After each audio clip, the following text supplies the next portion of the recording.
اتباع سنت کے بغیر تہذیب کی کوئی حیثیت اور کوئی تصور نہیں. تہذیب وہ صرف اتباع سنت. لیکن اس زمانے میں بہت سی سنتیں مسلمان یہ سوچ کر چھوڑے ہوئے ہیں کہ اس زمانے کے اعتبار سے یہ دین تہذیب کے خلاف ہے. حالانکہ اتباع سنت کی اصل تہذیب کی حقیقت ہے. اتباع سنت کے بغیر کوئی تہذیب نہیں.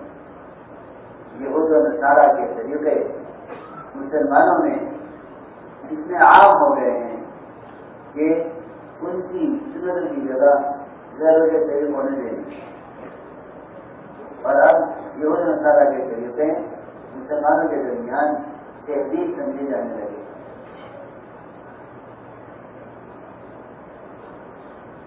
ہڈی کو ہاتھ میں اٹھانا اور گوشت نوچ کر رات سے کھانا، اگر کوئی کسی تقریب میں ایسا کر لے تو اس سے زیادہ بد تہذیب، بد اخلاق، بدتمیز، بے ادب کوئی نہیں سمجھا جائے گا. حالانکہ عین سنت،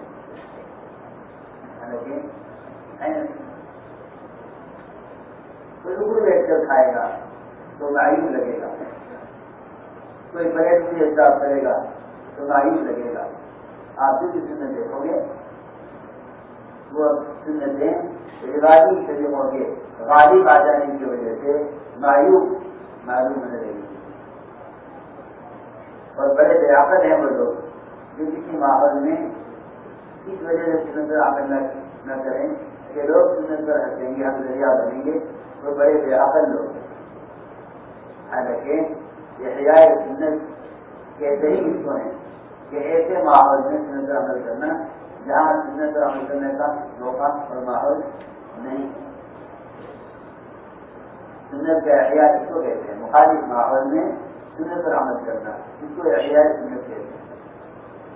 ایک ہی اتباع سنت وہ تو آدمی موافق ماحول میں کر دیتا ہے. ایک ہی احیاء سنت کے احیاء پر دو شہیدوں کا ثواب ہے.